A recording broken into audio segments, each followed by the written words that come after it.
লক্ষ্য আপনাকে লাথি দেওয়ার আগে আপনার লক্ষ্যে পৌঁছান। শুধু ভেবেই জীবন পার করবেন না। টেনশন আপনাকে মেরে ফেলার আগে টেনশনকে হত্যা করুন।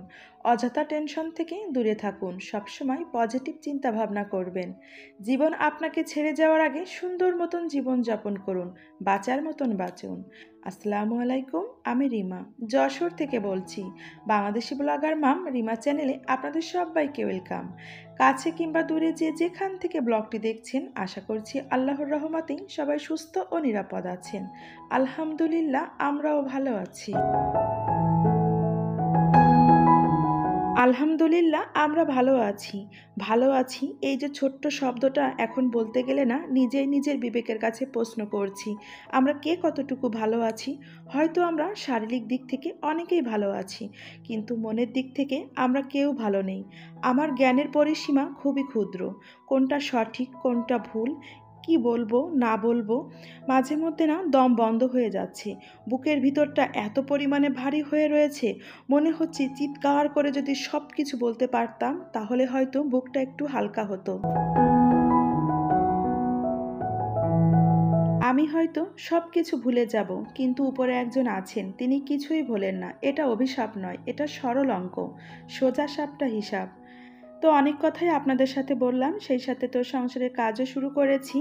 আর এই কথার ভিতরে যদি কোনো কিছু আমি ভুল করে থাকি, প্লিজ আমার আপু ভাইয়ারা একটু ক্ষমা সুন্দর দৃষ্টিতে দেখবেন। আর আজকে ব্লগের শুরুতে একটা এলোমেলো রুম আপনাদের সাথে শেয়ার করেছি। সবসময় তো সাজানো গোছানো পরিপাটি জিনিসগুলোই শেয়ার করা হয়। আর যারা খুবই নিখুঁতভাবে ব্লগ দেখে থাকেন তারা হয়তো বা এত সময় বুঝতে পেরেছেন আমার বাবুর রুমের বেডটা আমি চেঞ্জ করেছি। চেঞ্জ বলতে কি, একটু পাশটা সরিয়ে নিয়েছি। তো এতদিন তো ছিল একরকমভাবে, আর কিছুদিন ধরে বাবু বলছিল যে আম্মু, বেডটা যদি এই পাশে দেওয়া হয় তাহলে নাকি বাবুর জন্যই সুবিধা হবে, বারবার সে একই কথা বলছিল। তো আজকে সকালে আপনাদের ভাইয়া বাজারে যাওয়ার আগে, দোকানে যাওয়ার আগে এই কাজটা করে দিয়ে গেছে। যেহেতু আমার একার পক্ষে কিন্তু বেডটা সরানো সম্ভব না, এখন আমি বাবুর রুমটা সুন্দর করে পরিষ্কার করে নিচ্ছি। তো বেডের পাশাপাশি আমি বাবুর রুমে যত ফার্নিচার ছিল সব ফার্নিচারগুলো আজকে একটু ক্লিন করেছি। খুব ছোট থেকে না বাবু আলাদা ঘুমাতে পছন্দ করত। আর যখন বাবুর বয়স 3 বছর তখন থেকেই না তার রুমটা আলাদা হয়ে গেছে। আর সে কখনো বলেনি যে আমার ভয় লাগছে, আমি একা ঘুমাবো না। কিন্তু ইদানিং বাবু একা ঘুমাতেই চাচ্ছে না, বলছে রাত্রে যে আম্মু আমার খুব ভয় করছে, তুমি আমার কাছে ঘুমাবে। আর এটা কেন হয়েছে সেটা তো আমি বুঝতে পারছি। সে তো আমার সঙ্গে টিভিতে মোবাইলে বিভিন্ন রকমের নিউজ দেখছে দেশ নিয়ে। আর এটা দেখেই না ওর মনের ভিতরে একটা ভয় কাজ করছে। কিছু কিছু এই যে বাচ্চাদের মৃত্যুর সংবাদটা না ও ওইভাবে নিতে পারছে না। আর কি বলবো, আমরা তো সবাই জানি যে ঘরের ভিতরেও আমাদের বাচ্চারা নিরাপদ না। তো এই খবরগুলো দেখার পরে না বাবু এতটা ভয় পেয়েছে। ইদানিং তো আমি বাবুর সঙ্গে ঘুমাচ্ছি, ও প্রচণ্ড ভয় পাচ্ছে রাতে একা ঘুমাতে। তো যাই হোক, এখন সন্তানকে তো একটু সাহস দিচ্ছি, বোঝাচ্ছি, তারপরও না ও ভয় পাচ্ছে। বলছে আম্মু, ঘরের ভিতরে যদি আমরা বাচ্চারা নিরাপদ না থাকি তাহলে আমরা কোথায় নিরাপদ থাকবো? আর আমার বাচ্চার এই প্রশ্নের উত্তরটা না আমি দিতে পারছি না। কিভাবে, কোন মুখ নিয়ে কিভাবে জবাব দিব সেটা কিন্তু আমি নিজেই বুঝতে পারছি না। এরই মধ্যে আমার আব্বাজানের রুমটা আমার গোছানো হয়ে গেছে। তো কিছু কাজ করেছি অন ক্যামেরায়, কিছু করেছি অফ ক্যামেরায়।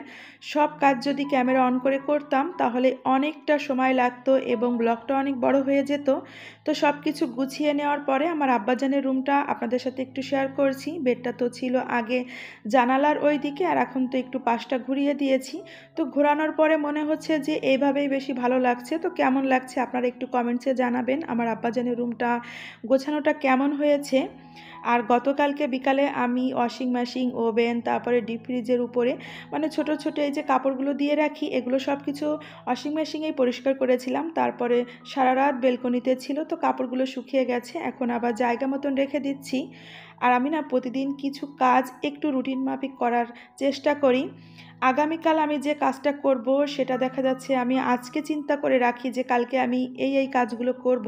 তবে মাঝে মধ্যে একটু তার মধ্যে ভিন্নতা আসে, দু একটা বাড়তি কাজ যখন চলে আসে তারপরও না রুটিন মাফিক কাজ করার চেষ্টা করি। রুটিন মাফিক কাজ করলে না সময়ের মধ্যে সংসারের সব কাজ গুছিয়ে নিজেকে একটু সময় দেওয়া যায়। আর সেই সাথে সংসারটা না অনেকটাই পরিপাটি সাজানো গোছানো থাকে। এই যে গতকাল গতকাল বিকালে আমি এই কাপড়গুলো পরিষ্কার করে রেখেছিলাম, আর আজকে সকালে কিন্তু আবার সব কাপড় যার যার স্থান মতন রেখে দিয়েছি। এই জন্য বলছি যে রুটিন মাফিক কাজ করলে না সংসারটা একদম পরিপাটি সাজানো গোছানো থাকে।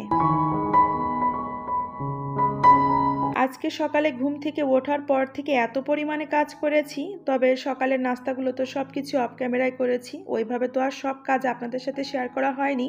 তো নাস্তা করার পরে একটানা কাজ করেছি আমি 2 ঘন্টা, আর এখন এতটাই ক্লান্ত লাগছে। তো একটু পাকা আম মেখে খাচ্ছি, আর এটা হচ্ছে আশ্বিনে আম। আশ্বিনে আমটা না একটু টক টক হয়, তো কাঁচামরিচ, কাসন আর হালকা একটু চিনি দিয়ে আমটা মেখে খেতে ভীষণ মজা লাগে। তো আমটা মেখে আমি আর আমার আব্বাজান খেলাম। আমার আব্বাজান তো বসে টিভি দেখছিল, আর সে যেটা দেখছিল সেটাই কিন্তু বসে বসে আমি দেখলাম। কি করবে, বাচ্চারা না বাড়ির ভিতরে থেকে একদম বোরিং হয়ে যাচ্ছে, বলছে আম্মু কবে স্কুল খুলবে, কবে স্কুলে যাব, আর তো বাড়িতে ভালো লাগছে না।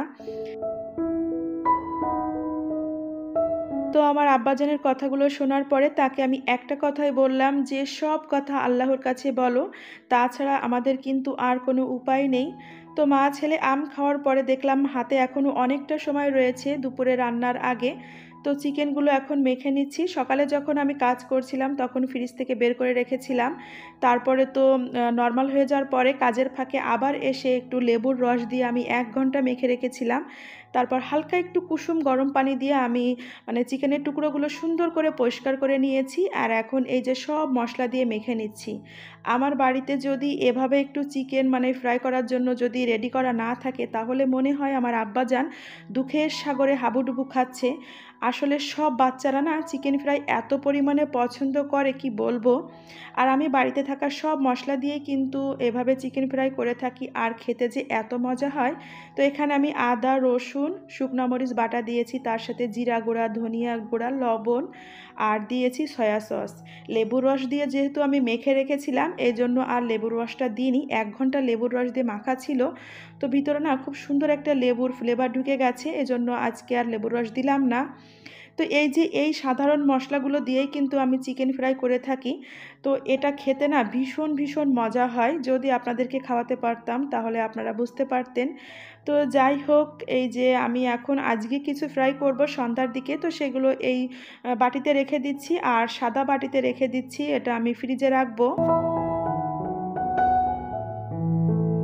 বাড়িতে থাকা মশলার পাশাপাশি নরের চিকেন ফ্রাই যে মশলাটা আছে, সেটা যদি আমার হাতের কাছে থেকে থাকে তাহলে মাঝে মধ্যে একটু দিয়ে থাকি। তবে দিলে না আমি ওইভাবে তফাৎটা বুঝতে পারি না, আমার কাছে একই রকমেরই স্বাদ লাগে। তো এটা আমি রেখে দিলাম, সন্ধ্যার দিকে বাবুকে ফ্রাই করে দিব। আর আজকে দুপুরে রান্নাটা একদম ক্যামেরাবিহীন করেছি। তো বাটা মাছ ভুনা করেছি, দেশি মোরগ, আলু, চুই ঝাল আর আস্ত রসুন দিয়ে রান্না করেছি, তবে রসুনটা মনে হচ্ছে তলের দিকে চলে গেছে, এজন্য বোঝা যাচ্ছে না। তো আজকে না কেন জানি ভুনা ভুনা একটু সব কিছু খেতে ইচ্ছা করছিল। আপনাদের ভাইয়াকে ফোন করে বললাম যে আজকে কোনো সবজি রান্না করব না, একটু ভুনা ভুনা খেতে ইচ্ছা করছে। তো সে বলল থাক, কোনো সমস্যা নেই। মূলত সবজিটা না সেই বেশি পছন্দ করে। তো যখন তার কোনো সমস্যা নেই, তাহলে তো আমার আর বাবুর কোনোই সমস্যা নেই। তো দুপুরের রান্নাটার পরে না আর ক্যামেরাটা অন করা হয়নি। এখন সন্ধ্যার দিকে আমি এই যে আমার আব্বাজানের জন্য চিকেন ফ্রাই করে নিচ্ছি, আর এখান থেকেই আবার একটু ক্যামেরাটা অন করেছি। তবে আমার আব্বাজান একা খায়নি, এখান থেকে আমিও একটা টুকরো খেয়েছিলাম, আপনাদের ভাইয়ার জন্য একটু রেখেছিলাম। এখন চিকেন ফ্রাই করতে করতে কিছু কথা একটু আপনাদের উদ্দেশ্যে বলি। আসলে এই কথাগুলো সবার উদ্দেশ্যে বলছি না, কিছু কিছু আপুদের উদ্দেশ্যেই বলছি। আপনারা যারা আমার পরিবারে আসছেন, এসে আমার ভিডিও নিচে বলছেন বন্ধু হয়ে পাশে আছি, কততম সাবস্ক্রাইবার হয়েছেন সেটা উল্লেখ করছেন, লাইকের কথা উল্লেখ করছেন, প্লিজ দয়া করে এগুলো করবেন না। যে ভিডিওটা দেখছেন সেই ভিডিওর বিষয়ে একটা ছোট্ট কমেন্টস করবেন, বড় আকারে বিস্তারিত কমেন্টসও আপনাদের করতে হবে না, ছোট্ট একটা মিষ্টি কমেন্টস করবেন। আর আপনি আমার পরিবারে আসলে কমিউনিটিতেও আছে, কমিউনিটিতে যে একটা ছোট্ট মেসেজ দিয়ে আসবেন যে আমি আপনার পরিবারে এসেছি, কি হাই হ্যালো লিখলেই কিন্তু আমি বুঝতে পারবো। ভিডিও নিচে না এই কমেন্টসগুলো করলে এটা কিন্তু স্প্যাম কমেন্ট হয়ে যায়। আর কত করে বলবো, কম বেশি কিন্তু সব আপুরাই বলতেই থাকে। বুঝতে পারি না আপনারা ভিডিওটা সম্পূর্ণ দেখেন না, না কি কি করেন, এটা আমার মাথার ভিতরেই ঢুকছে না। তো যাই হোক, আমি আবারও আপনাদেরকে একটু অনুরোধ করছি, যদি এই শেষ পর্যন্ত আমার ভিডিওটি দেখে থাকেন তাহলে হয়তোবা আপনারা জানতে পারবেন। আর দেখেছি যে ভিডিওতে এই কথাগুলো বলা হয় ওই ভিডিওতেই বেশি বেশি স্প্যাম কমেন্ট আসে, তখনই না আরও বেশি কষ্ট লাগে। হয়তো ভিডিওটা যদি সম্পূর্ণ দেখতো তাহলে এই কথাগুলো জানতো। তো যাই হোক, ওভারঅল কেমন লেগেছে একটা ছোট্ট কমেন্টসে জানাবেন। ভালো লাগলে একটা লাইক দিয়ে যাবেন, ভুল করলে ক্ষমা সুন্দর দৃষ্টিতে দেখবেন। সবাই ভালো থাকবেন। আল্লাহ হাফেজ। আসসালামু আলাইকুম।